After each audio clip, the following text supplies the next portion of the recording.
E aí, pessoal, tudo bom com vocês? Sejam bem-vindos a mais uma videoaula aqui no canal. Sou o professor Tiago e nessa videoaula vamos começar o estudo da dilatação térmica pela dilatação dos sólidos com a dilatação linear.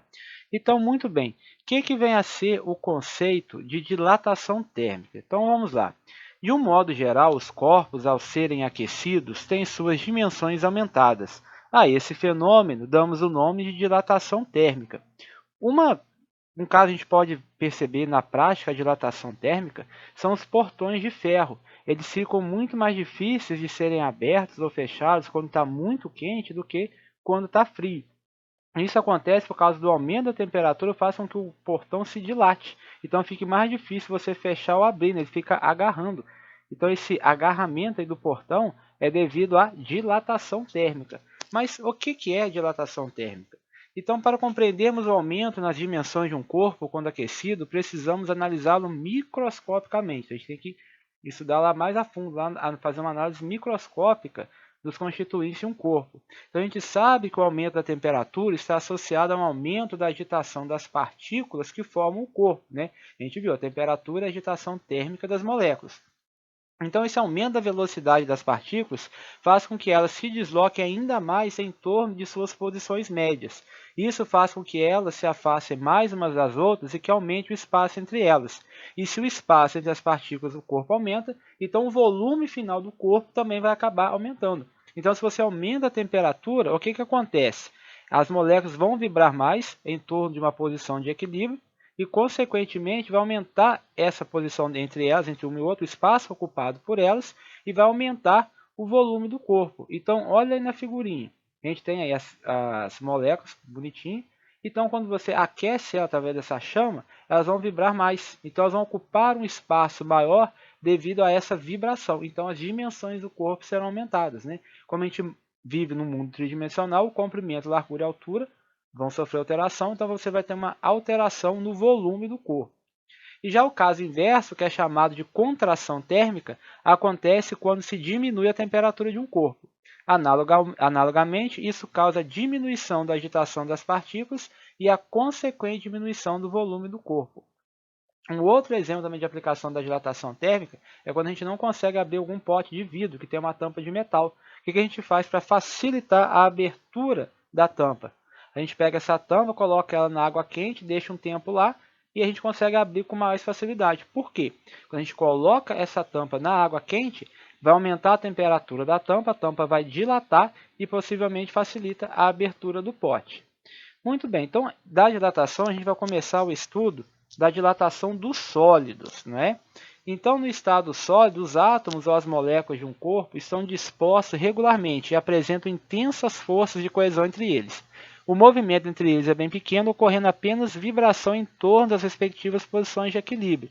Então, a gente pode considerar que no estado sólido, a matéria possui forma e volumes definidos. Então, uma das características do estado sólido é essa. É o sólido possuir forma e volume definido. Você não consegue alterar a forma nem o volume sem quebrar o sólido. Então, no estado sólido, as moléculas vibram, né, elas oscilam em torno de uma posição de equilíbrio. Elas não sofrem movimento de translação ou rotação dentro de um sólido, certo? Então, vamos lá. Vamos começar aí com o estudo da dilatação linear. Então, observe a barra metálica representada na figura abaixo. Ao ser aquecida, essa barra sofre uma alteração em todas as suas dimensões. Então, a gente tem aí uma barra a uma temperatura inicial, ela tem um comprimento inicial Li. Então, o que vai acontecer se a gente aumentar a temperatura? Ela vai sofrer uma alteração nas suas dimensões, tanto no seu comprimento, na sua largura, como na sua altura. Agora, inicialmente, nós vamos analisar apenas uma de suas dimensões, que é o comprimento. Por isso que é chamada de dilatação linear. A gente só vai analisar uma dimensão, que no caso é o comprimento. Eu não estou interessado nesse momento na área e nem no volume. Então, aí, se considerarmos que um sólido a temperatura inicial θi tem um comprimento inicial Li, então, após o aquecimento Δθ, ou seja, aumentar a temperatura desse corpo, ele apresentará um comprimento final L. Então, o que vai acontecer? Olha aí na figurinha. Ele tinha um comprimento inicial Li, com o valor dessa temperatura final, ou seja, com o aumento da temperatura, ele sofreu uma variação no seu comprimento, que foi chamada de ΔL. Está vendo aí em cima? Ó, esse ΔL. Então, a barra que tinha um comprimento inicial Li passa a ter um comprimento final L. Quem que é o L? O L é o comprimento inicial Li mais o ΔL. Então, vamos fazer uma análise aí matemática da dilatação linear. Então, olha aí, dessa forma, houve uma variação de temperatura. Quem foi minha variação de temperatura? Meu Δθ. É a temperatura final θ menos a temperatura inicial, ΔI. E já o comprimento da barra sofreu uma dilatação térmica, uma variação no seu comprimento, um ΔL. Quem que é esse ΔL? É o L, que é o comprimento final, menos o Li, que é o comprimento inicial. Então, agora nós podemos observar de modo empírico que a variação de comprimento ΔL é diretamente proporcional ao comprimento inicial Li e a variação de temperatura Δθ, de forma que podemos traduzi-la nessa equação. ΔL é igual a alfa Li vezes Δθ. O que isso quer dizer? A variação do comprimento ΔL ela é proporcional, ela é diretamente proporcional a essas três grandezas, ao comprimento inicial, à variação de temperatura e ao alfa. Vamos ver quem são cada um deles em separado. Então, meu ΔL é alfa Li Δθ, onde o ΔL é a variação do comprimento. Então, meu ΔL é igual ao comprimento final L menos o comprimento inicial L0. Alfa é o coeficiente de proporcionalidade e ele é característico de cada material, ou seja, cada material tem esse coeficiente de proporcionalidade e esse coeficiente é chamado de coeficiente de dilatação térmica linear do material. O Li é o comprimento inicial e o Δθ, como a gente viu, é a variação de temperatura. Δθ, variação de temperatura, é a temperatura final menos a temperatura inicial. Aí a gente tem uma tabela com os valores de coeficiente de dilatação linear de alguns materiais. A unidade está 10 a menos 5 graus Celsius a menos 1. Então, ou seja, quem tiver o maior valor aí é o que dilata mais. Dentro desse aí, que mais se dilata aí é o chumbo, né? 2,9 vezes 10 a menos 5. E já o que menos se dilata aí é o vidro pirex, 0,3. Agora, uma coisa que é bem interessante, observa aí o ferro, que é 1,18, e o concreto, que é 1,2, ou seja, 1,18 e 1,2, bem próximo. Então, por isso, quando você vai fazer uma laje, né, você sempre usa as barras de ferro, porque o coeficiente de dilatação linear dos dois é praticamente igual. Se você fizer, por exemplo, com materiais diferentes, poderia acontecer ou o concreto dilatar mais que o metal que está segurando aí a laje, ou o contrário, ou o metal dilatar mais e acabar rachando a laje. Então você tem que usar materiais, aí, no caso concreto com ferro, que possuem coeficiente de dilatação linear parecidos, para que não haja esse problema aí na sua laje. Muito bem, então notamos que a unidade de coeficiente de dilatação do coeficiente de dilatação linear é o inverso da unidade de variação de temperatura, é 1 sobre grau Celsius, né? Que fica grau Celsius elevado a menos 1, que é chamado de grau recíproco, certo? Agora, o que a gente vai substituir? A gente vai substituir lá naquela equação o ΔL. Quem que é o ΔL? A variação do comprimento, que é o comprimento final menos o comprimento inicial, por esse valor, é L menos Li. Então, no lugar do ΔL vai ficar L menos Li é igual a alfa Li Δθ. O comprimento inicial está negativo, vai para o lado direito positivo. Então, L é igual a Li mais alfa Li Δθ. Observe que do lado direito eu tenho 2 Li, comprimento inicial. Eu posso colocar ele em evidências. Li dividido por Li dá 1. Alfa Li Δθ dividido por Li ficou alfa Δθ. Então, essa equação aí, ó, L é igual a Li, 1 mais alfa Δθ, dá o comprimento final da barra em função do comprimento inicial, do coeficiente de dilatação linear e da variação de temperatura. Tanto faz você usar essa expressão ou a outra, né? ΔL igual a alfa Li Δθ. Tanto faz. As duas você vai chegar no mesmo resultado. A gente vai resolver alguns exemplos aí mais para frente e vocês vão ver a diferença, certo? Agora, quais são as aplicações, né? Então, se existe a dilatação térmica, quais são as consequências que ela tem no nosso cotidiano? Então, olha aí essa foto aí. Essa foto aí mostra os trilhos do trem, né, com pequenos espaços aí entre as suas barras, né? Esses espaços são chamados de juntas de expansão. E eles são usados para diminuir os efeitos da dilatação térmica, né? Então, aí no trilho do trem, ele tem esses espaços, né? Porque um aumento da temperatura acarreta um aumento no comprimento dessa barra. Se não tivesse as juntas aí de dilatação, o que aconteceria com a linha do trem? Olha aí nessa outra figura. Olha esse trilho aí da direita, como é que ele está todo torto. Por quê? Ele não tem essas juntas de dilatação. Então ela dilatou como um todo, ela não tinha para onde expandir, então ela foi para o lado. Então se o trem passar, ele vai descarrilar. E o outro também aí são as juntas de expansão que existem nas pontes, né, que são grandes estruturas de concreto. Então, para evitar aí, rachaduras, eles colocam essas juntas que vão absorver essa variação aí no comprimento da ponte, certo? Então, essas juntas de expansão das pontes, elas reduzem as chances de surgirem rachaduras por causa da dilatação do concreto aí nas pontes. Beleza? Então, muito bem, vamos resolver agora alguns exemplos, a gente praticar o que a gente aprendeu nessa videoaula.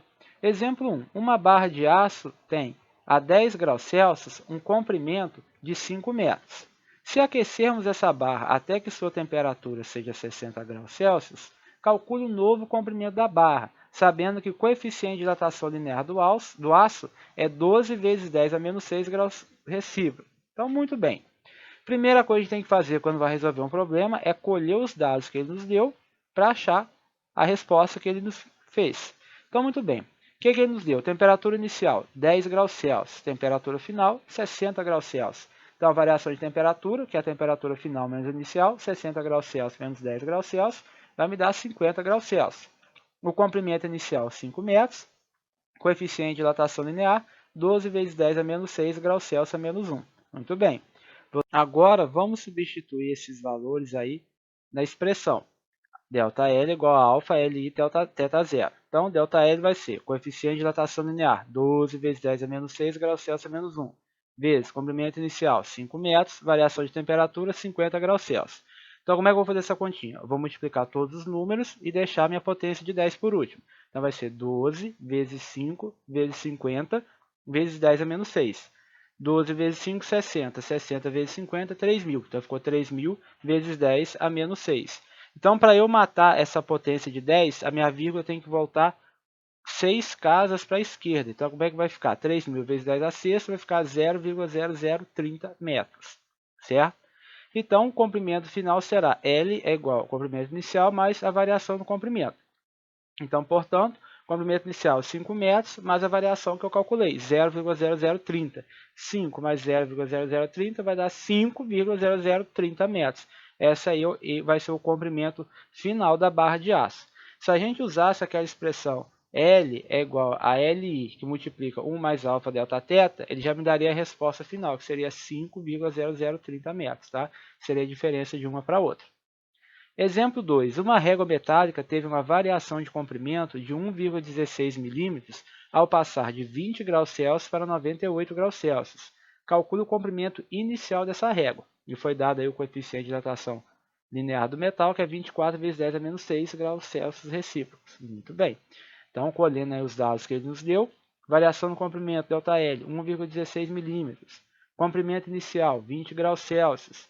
Comprimento final, desculpa, temperatura inicial, 20 graus Celsius, temperatura final, 98 graus Celsius.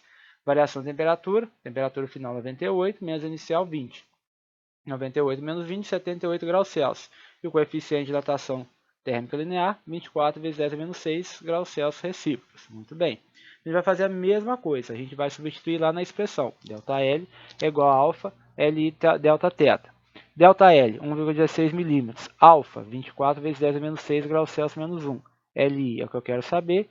Variação de temperatura, 78 graus Celsius. Vou multiplicar 24 vezes Li vezes 78. 24 vezes 78, 1872 vezes Li vezes 10 a menos 6. O 1872 vezes 10 a menos 6 está multiplicando, passa para lá, dividindo. Então, meu Li vai ser 1,16 milímetros dividido por 1872 vezes 10 a menos 6. Bom, 1,16 dividido por 1872 dá 6,2 vezes 10 a menos 4. O 10 a menos 6 que estava no denominador sobe para o numerador com expoente positivo, vezes 10 a sexta. Então, a gente tem 10 a menos 4 vezes 10 a sexta, multiplicação de potências de mesma base, repete a base, só no expoente. 6 menos 4, 2. Só ficou 6,2 vezes 10 ao quadrado. 10 ao quadrado é 100. Então, ficou 6,2 vezes 100. Então, o comprimento inicial vai ser 6,2 vezes 100, 620 milímetros. Voltando uma casa, 62 centímetros. Então, o comprimento inicial dessa régua é de 62 centímetros, beleza?